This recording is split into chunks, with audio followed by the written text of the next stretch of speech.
And now, CCW News presents Holy Crap, This Is Actually Happening! Oh Yay edition! I'm Chuck U. Farley.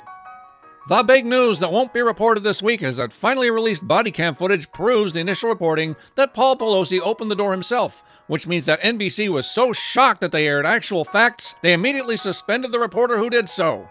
Since the most feared and hated orange man is not allowed on most social media, outside of Twitter where he's been allowed back on but dares not tread, he has managed to find an even more effective way of ruining his reputation. Presidential candidate Donald Trump is in hot water for having dinner with black white supremacist Kanye West, gay straight Jewish Catholic Milo Yiannopoulos, and some other guy few people, including Trump himself, have even heard of, which made him the worst of the three. Kanye had also announced that he too is running for president again in 2024 and asked Trump to be his running mate. This request went about as well as one could expect. Kanye, or Ye as he now calls himself because he's in no way a con, then took his merry band of istaphobes onto Tim Pool's show, where he walked out before he got a chance to explain his views because Pool had the audacity to ask him to explain his views.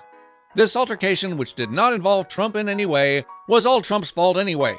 Ye then took most of his merry band to InfoWars, where he was misquoted by the press and the Blue Check Brigade, including Tim Pool, which means he was proven right, per the legacy of Alex Jones. If the gay men's choir busting out in four-part harmony that they're coming for your children wasn't obvious enough, Balenciaga's bondage outfits for toddlers' toys should drive the point home. I swear, I am not making this up. The pretentious outerwear company had a long relationship with Ye before his recent kerfuffle and still features him on their website, although he's wearing Adidas, not diapers and fetish gear. After his arguably anti-Semitic remarks, they canceled his contract.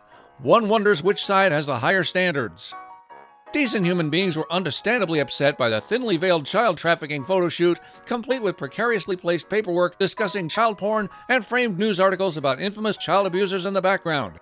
Lefties, of course, defended it by insulting decent human beings. By Monday, Balenciaga had wiped their Instagram history and put up an official statement, in all caps for some reason, blaming an unrelated film crew and apologizing for getting caught.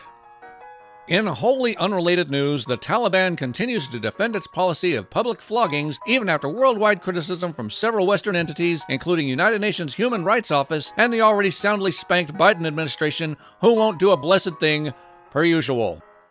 While progressive Twitter trolls constantly tell those who disagree with them to kill themselves in the name of tolerance and inclusivity, Progressive Canada has decided to help, if not require, you to do just that.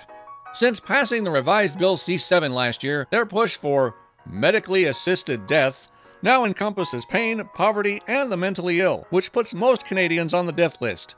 In fact, one man was involuntarily suicided for his hearing loss.